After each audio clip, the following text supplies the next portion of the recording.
High everyone, it's me Sara from being Sara. চলে আসলাম সকাল সকাল বারান্দায় কিছু গাছ লাগিয়েছিলাম, সেগুলো দেখতে। দেখা যাক কী অবস্থা। এখানে কিছু রসুন গাছ লাগিয়েছিলাম, পেঁয়াজ গাছ লাগিয়েছিলাম, তো ভালোই হয়েছে দেখলাম। আমার গোলাপ গাছ শীতের জন্য কোনো ফুল দিতে পারছে না, রোদ পাচ্ছে না, কলিগুলো নষ্ট হয়ে যাচ্ছে। বেগুন গাছটা তো মরেই গেল। আর পুঁই শাকের অবস্থা মোটামুটি। এখানেও সেম অবস্থা, রোদ পাচ্ছে না, তাই হচ্ছে কোনো ফুলটা ফুটেও ফুটছে না আর কি। আর এই হচ্ছে আমার লেমন গ্রাস, ও ভালো আছে। তো এই আমার গাছ। এখন 11টা বাজে, সো রান্না করতে যাব দুপুরে। চলুন শুরু করা যাক। তার আগে আমার সকালের খাবারটাও শেষ করতে হবে।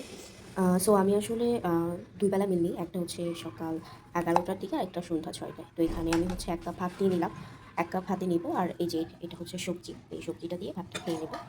তারপর হচ্ছে দুপুরে রান্না বসাবো। তো এই তো দুপুরে রান্না শুরু করে দিলাম। খুব বেশি কিছু না, খিচুড়ি করবো, মুরগি রান্না করব, আর বেগুন বড়া। মুরগি বলতে মুরগি হাঁটি কুটি রান্না করব।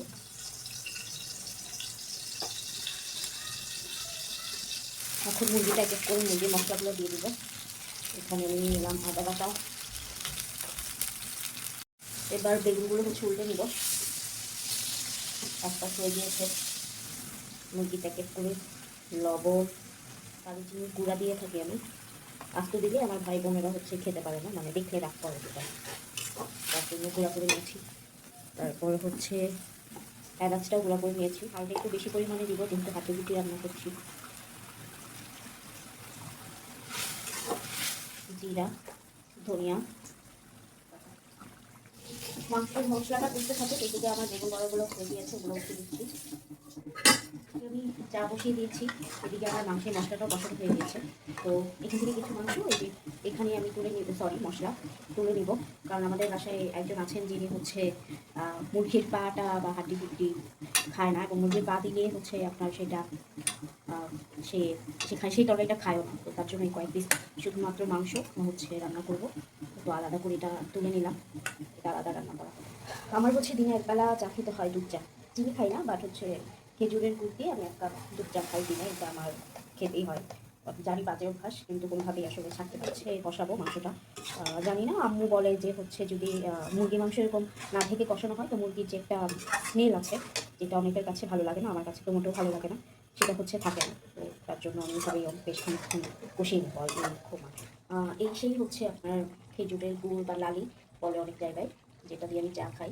এটা একদম অথেন্টিক, এটা কোনো পেজের না বা কিছু না। এটা আমার ভাই শ্বশুরবাড়ি, তাদের নিজস্ব যে গাছ আছে সেখান থেকে রস পেড়ে হচ্ছে জাল করে আমাদের জন্য পাঠিয়েছে। তো লালি দিয়ে দিলাম, ছাকার প্রয়োজন নেই, এমনিতেই হয়ে যায়। তো আমার চা রেডি, এখন চা খাবো আর হচ্ছে মাংস কষাবো। এটা তো কষছেই, আর ওদিকে ওইটাও বসিয়ে দিয়েছি। খিচুড়ি চাটা তুলে নেবো। রাইস কুকারে আমি পানি গরম করতে দিয়ে দিয়েছি। খিচুড়ি ভাজার জন্য পেঁয়াজ, গরম মশলা আস্ত আর হচ্ছে আদা ফ্রাই করে দিয়ে তেলে দিয়ে নিলাম। এখন চালগুলো ঢেলে দিব। তো রাইস কুকারে হচ্ছে চালগুলো ঢেলে নিচ্ছি, একটু ভয় লাগে আমার, একটু গরম পানি। এবার কাঁচামরিচটা দিয়ে ঢেকে দেবো, রাইস কুকারের সুইচটাও দিয়ে দিব। আমার মাংস কষানো শেষ, এখন এটাতে পানি দিব, পানি দিয়ে সিদ্ধ করে দেবো। বেশি পানি দিব না, কারণ এটা ভুনা ভুনাই হবে। এই হলো আজকের আমার রান্না বান্না। তো ভিডিওটা এখানেই শেষ করছি, দেখা হবে আরেক ভিডিওতে।